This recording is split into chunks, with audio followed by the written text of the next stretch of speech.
Welcome to the DFS Express podcast, your stop for daily fantasy sports talk, including slate breakdowns and industry commentary. Let's go to the host of our show, the Daily Fantasy Sniper.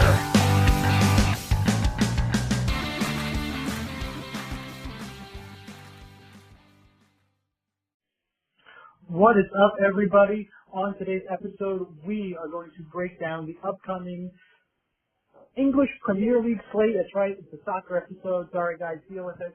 Hopefully, you are into DFS soccer. If you're not, you should be. And we're going to go over the slate for Saturday, March 16th. It is a pretty small slate, only 3 games. FA Cup, usually these slates are 5, 6, 7 games.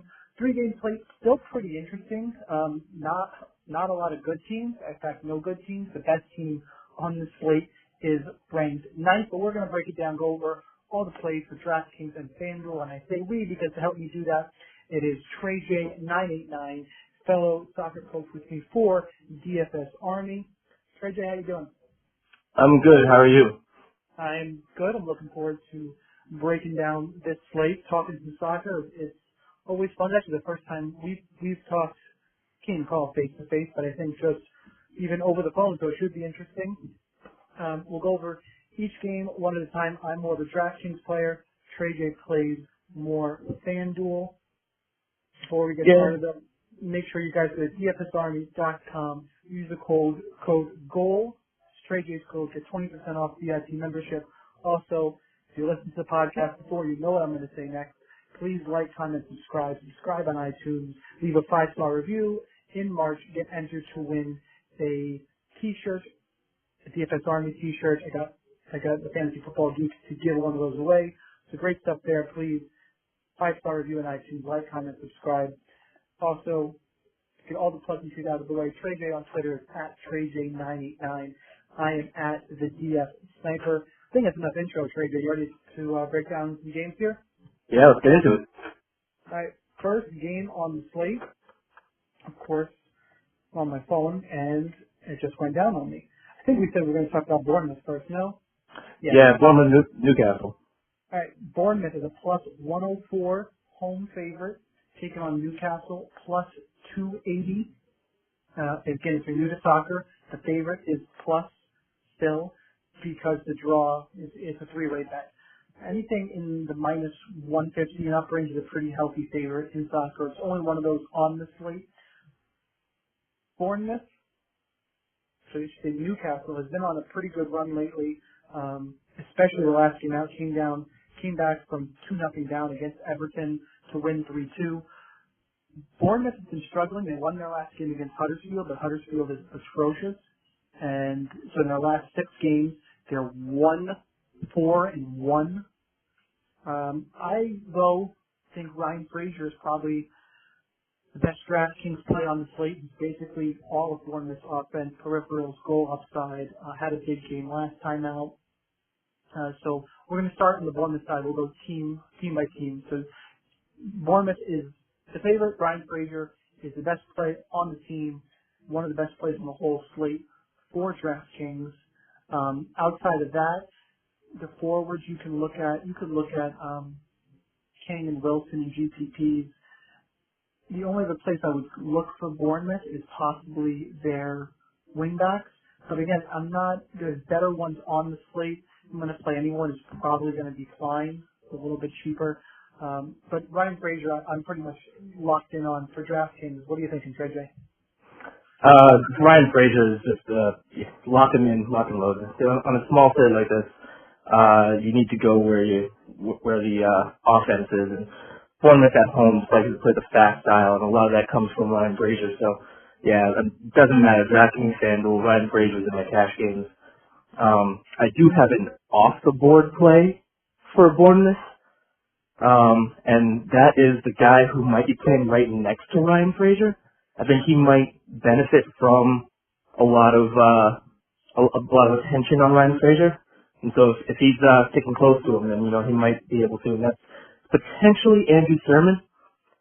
He was captain last time, and he didn't do too much, but he should get the start again. And I've been liking the central mids against against Newcastle, especially when Newcastle's on the road, because they just kind of hack it in a little bit more. I don't mind some of those defensive midfielders, but it's usually more of a FanDuel play for me, just because there's more defensive stats you can rack up on FanDuel. I'm pulling up real quick to try and see what Sermon's price is on DT. 3,500. He's a cheap guy. A couple other cheap options I might like a little more, but that's definitely an off-the-board GPP play that if he scores, he can definitely do some damage for you. Looking over at the other side of this game, as I mentioned, Newcastle's on a good run. I actually think this game probably should be lined a little closer. I think for a bet, Newcastle isn't bad here. They're playing really well. They have that infusion of energy from Miguel Almiron, who, by the way, I think is the best value play on the slate. On DraftKings, it's hard to fill a forward spot, at least for cash, to be safe. But these guys putting up double-digit points. They're not raising his price. You know, he's got Richie to contend with, but outside of that, you know, he does a little bit of everything. He's got a solid floor, even on the road. I like Almiron. Outside of that, Matt Ritchie's just too expensive. He's been playing wingback, and he's really expensive on DraftKings. Post the pricing here. He is, last time I looked, of course I have him in my dummy lineup, 7,900. With where he's playing, that's too much for me. And FanDuel is a more goal dependent. You can assist and create chances. I don't think he's going to score from where he is. If you want to go cheap and Solomon Rondon's always a cheap EP play. If you want to go cheap on Newcastle, Yedlin as a defender, 3.5K, is super cheap, plays on the wing. And then whoever starts between Sung Young Ki and John Joe Shelby, I think is an interesting spot here in this matchup. I think this game should be lined closer. They're cheap in that central midfield role, but they're also going to get a few set pieces. Matt Ritchie will have a share, and there's a lot in open play. Whoever starts between Ki and Shelby, I think is going to get some sets. I think they make for a good cheap play on this slate. The only issue is that, especially on DraftKings, all the great plays, we're going to talk about a couple more, are midfielders. I think you're probably playing 2 or 3 midfielders. You're probably playing 3 midfielders. Definitely have to play 2. I think your flex is most likely a midfielder. And we talked about Frazier. We're going to talk about Madison. We've got Snodgrass. There's a bunch of midfield options. I'm tempted to pay down at defense rather than midfield. But if you pay down at midfield, I don't mind Key or Shelby. How about, what do you think on the Newcastle side? On the Newcastle side, I like the forwards. So I'll probably have a lot of Rondon. I might have a little bit of a Yogi Perez. I don't like him as a player personally. I think they need to play through Almiron a little bit more. But on FanDuel, they jacked up Almiron's price finally. He's 8,000 while Richie's 7,500. Not saying it's, I'll get my Almiron on DK. I'll probably fade him on FanDuel. Still not playing Richie. I don't like a midfielder who moves back to defense. I know he gets a lot of crosses, but if I'm going to do it at all, it's going to be DK. But still don't like Richie on the road in this matchup. Although, he's an okay GPP play just because Bournemouth likes to play really fast at home, so they might get to play back at him a little bit. But again, it's very expensive. It's very off the board. Not a huge fan. So I'll probably stick more towards the forwards. On FanDuel, I think you might be able to play Hayden in cash. Just because he gets a lot of defensive peripheral stats.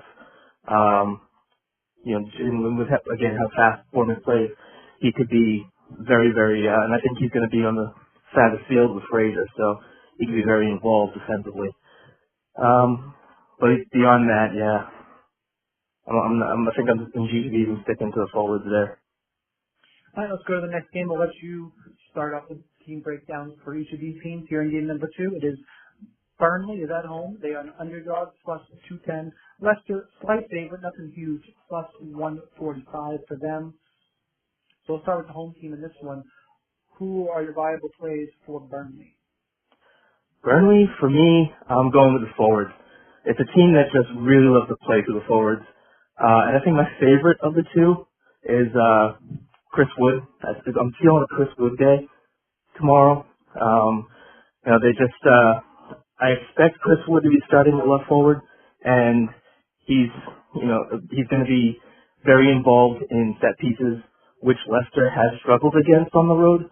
I don't know why. They're solid against them at home, but on the road they tend to be a little iffy. But I'll probably stick there. Defensively, I don't know. I guess you can go with like a Tarkowski in GPT. He's expensive on FanDuel. And again, if I'm taking him, I'm really looking for him to score off a set piece opportunity just to kind of, on 3 game slate, things are going to get a little weird. So, but beyond that, I don't know if I'm going to stick too much on the midfielders for Burnley, just because I think there are better midfield plays. Whoever gets the set pieces for Burnley, maybe you can use. I don't know if it's going to be Westwood or if it's going to be JBG. Should be Westwood. Should be Westwood. Yeah. I think it's hard. JBG's value is plummeted. Hey, on FanDuel, do they have Dwight McNeil as forward or midfield? Yeah, he's a forward on FanDuel. I like him better as a midfield player. See, he's a forward, and I think he's a good play in DraftKings because he's trying to find that floor, and he has it if he starts at home, active guy, young, racks up peripherals. I'm more on Leicester in this game in general, but for me, for the Burnley side, I'm limiting it to Dwight McNeil if he plays, and then the fullbacks, Charlie Taylor and Matthew Lawton. Lawton 3.7. Really mostly Lawton for the savings. Burnley just likes to invite pressure, soak up crosses, and that's what Leicester does. I think he's on the road. I think Leicester's going to have a lot of possession of this game. I don't mind if you want to punt with a center back, trying to get a center back goal. Tarkowski and me are both good in the air. Leicester has a solid back line, though. I think Burnley's scores will actually be through Dwight McNeil. The one thing to mention is that if Robbie Brady starts at 3.9K on midfield, he's a fantastic play. I just don't know if he's going to start for Westwood or JBG. The midfield's a little bit in flux. I think if Brady plays, he's a really good fit. Cheap play again. It's does he start? Which again, make sure you DFS Army VIP, and we'll be in chat and we'll get our breakdowns extended once the starting 11 come out. But for now, let's flip over to Leicester, and I just assume you're going to say we're shoving all in on James Maddison in this spot. He's one of my favorite plays of the day. And I'm looking at potential lineups too, and he just, not only does he check the boxes in this type of matchup, but he's also projected to be starting in an area that has been a little bit of a problem for Burnley defensively. So, yeah, I'm all in on James Maddison. Who else you got for Leicester? For Leicester, I think you can go with with Ben Chilwell. I think he's going to get the start. I don't know if it's going to be left back or if they're going to go with wing back situation, but just because this is a new manager, I don't know exactly. Like more than Ricardo Pereira? Because I like Pereira. You like Pereira?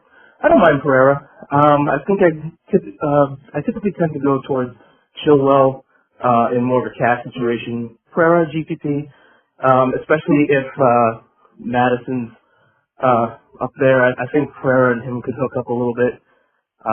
If I was going to go with Chilwell, I might lean towards Vardy, who I really don't like in this matchup, but I just don't think that Chilwell correlates well with Madison. So, guess it could go either way there. But yeah, I'm more Madison. I don't know. I don't find myself playing Pereira a lot, but I don't hate him in this matchup. You had the salary to get to him on DK, really. I might have a little bit of Chilwell. For me, it's mostly James Maddison. I'm just going to play him. I have Burnley soaks up crosses, Madison wings and crosses. For that reason, I like Jamie Vardy. Vardy's a good target guy. I think he'll be fine. Also, under the radar in this spot, a good GPP play I like is Harvey Barnes. I was just about to say Harvey Barnes. His price hasn't come up enough, I think, and he's shooting a lot and he's very involved. And last I checked, I'm trying to put his price on FanDuel. Last I checked, it was 6,500. Let's see here. Because if he's so cheap, I just don't see. Yeah, he's 7,000 now. His problem on DraftKings, what I mentioned earlier, he's only midfield eligible and he's 6.4 thousand. That's why he's a GPP play. He needs to score. That's why he's a good FanDuel play, though. His FanDuels are chasing shots and goals much less than the peripherals on DraftKings. I think Barnes is an interesting spot, and most people are going to look towards Vardy. So I think Barnes is a good GPP play. We covered Madison. Tielemans is way too expensive. And Pereira and Chilwell, we covered them as well. I don't hate Harry Maguire in the back line if you want to pay down. As far as my pay down backs go, I don't hate Harry Maguire. I could never hate Harry Maguire. Ever since the tweet that came out after or right before he played Sweden in the World Cup, I can never hate Harry Maguire.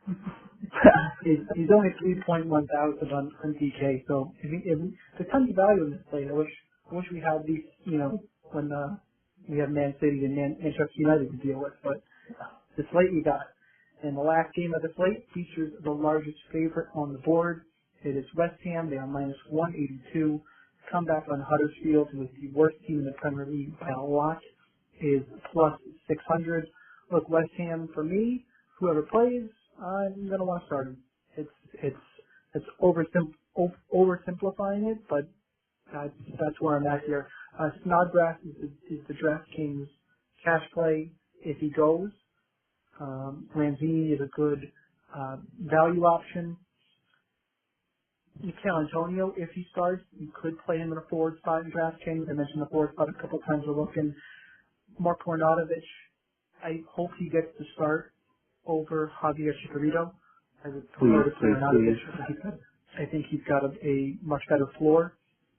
I don't hate him in cash, even though he's a little bit goal dependent. I think Huddersfield's so bad they're going to give up at least 2 here. And I want to find him. I think it's likely that if Arnautovic plays, he's more likely to definitely be involved in one than Chicharito, who's more of a goal or bust guy. Felipe Anderson, GPP play, and then the wing back. I feel like I'm naming everybody on West Ham, but Frederick and Cresswell, if they start, Masuaku, throw any of those guys in the last spot as a defender is good. So my favorite plays are Snodgrass and probably Arnautovic. I don't mind Antonio in cash, Lanzini's a punt, Anderson's the GPP play, and if Chicharito starts instead of Arnautovic, he's GPP as well. What do you have for West Ham? Marko Arnautovic for me, especially on FanDuel. Right now, I'm kind of looking towards paying up at midfielder a little bit, so I don't know if I'll be able to afford Snodgrass. He's an okay GPP play he's less attractive for FanDuel, where you're playing most, because he's more likely to cross an assist than score. Exactly, and that's why I love Marko Arnautovic. Is they generally like him as a lone striker for their offense. So if he plays and he's a lone striker, they're just going to, Snodgrass is just going to keep hitting them crosses, him and Felipe Anderson. So as a lone striker, I love Marko Arnautovic as a play. Huddersfield has been terrible this season at defending forwards. Marco's got a little bit of pace and sneakiness, more so than I want to give him credit for. So love him. Masuaku as a FanDuel play, if he starts, I like it just because he's kind of a marauding type fullback, and those can tend to get up a few more points on FanDuel. And because he's fullback, he doesn't get a ton of clearances, so his price is typically going to be depressed a little bit.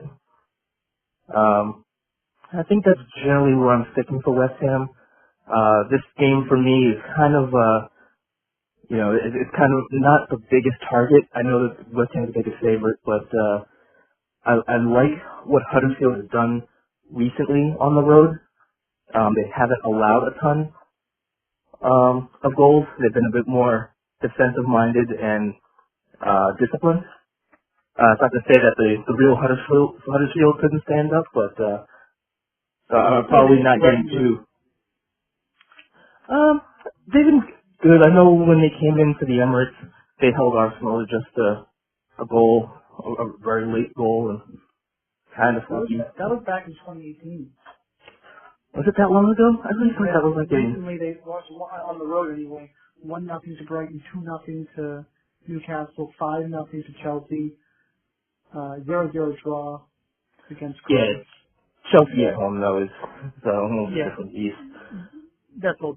I almost gave him a pass there. I'm seeing two, possibly three for West Ham. If a game's going to blow up, it's going to be West Ham. All these games, by the way, are under. They're all under 2.5 totals. I do like Burnley Leicester for over 2.5. Crunching numbers, I'm coming up with a 2-1 final there, I believe. I'm not sure for who, but Leicester better score early.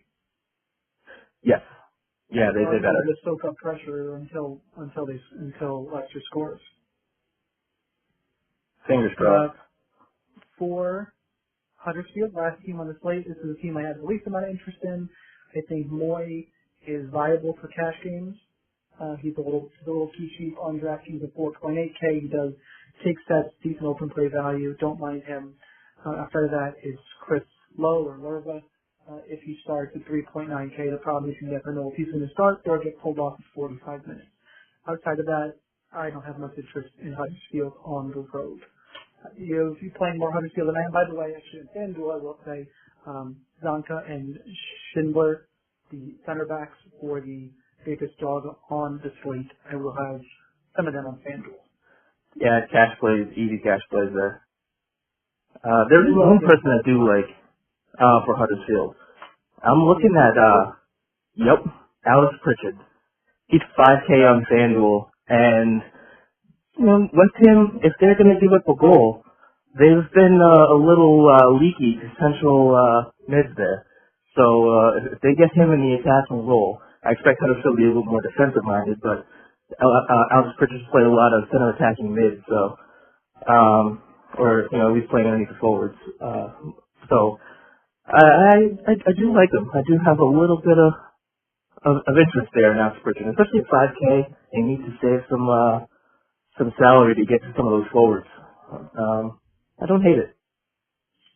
All right, so the only thing we don't touch on in this podcast is goalkeeper. DFS Army members will know that I hate goalkeeper. It's basically a giant game of roulette. It doesn't seem like it because in a sport like hockey, it's the most important. It's important in soccer, but it's the most variant for a variety of reasons that we don't get into. But we will on the podcast give our goalkeeping plays. The two I'm looking at right now are Fabianski, because I think I can pay all the way up against West Ham. And I don't mind Dubravka for Newcastle. I think he's pretty cheap and viable at 4.3 thousand. What kind of goal is you looking at on DraftKings or on either site? I think I might be looking at maybe Heaton. I'm definitely looking at that Burnley Leicester game from the keeper, just because those Bournemouth games, as I said before, can really blow up on you when you're not expecting it. As much as I'd like to say that I want to take Boric, he's played really well recently, I just don't trust Bournemouth at home necessarily. And so I'm probably looking at either Schmeichel or Heaton. But that's just where I am early. We'll see what happens day of. I just worry about taking the shot at keeper on a free game. I hate keeper. I'm going to run 5 lineups and I won't have more than 40% of any of them. That's probably the smartest. It's just I'll just spread it out and build correlative lineups. But that's what we got for a breakdown for the Saturday slate time. Trey, anything else you want to add? No, I think you got it all. All right, guys, so make sure you are following Trey J on Twitter at TreyJ989. Be a DFS Army VIP. Use code GOAL for 20% off. Leave a 5-star review to this podcast on iTunes. Be entered to win a free DFS Army T-Shirt. Like, comment, subscribe if you're watching on YouTube. Good luck in your contest. Trey J, I'm sure I'll see you in Slack on Saturday morning. Definitely. Later, guys.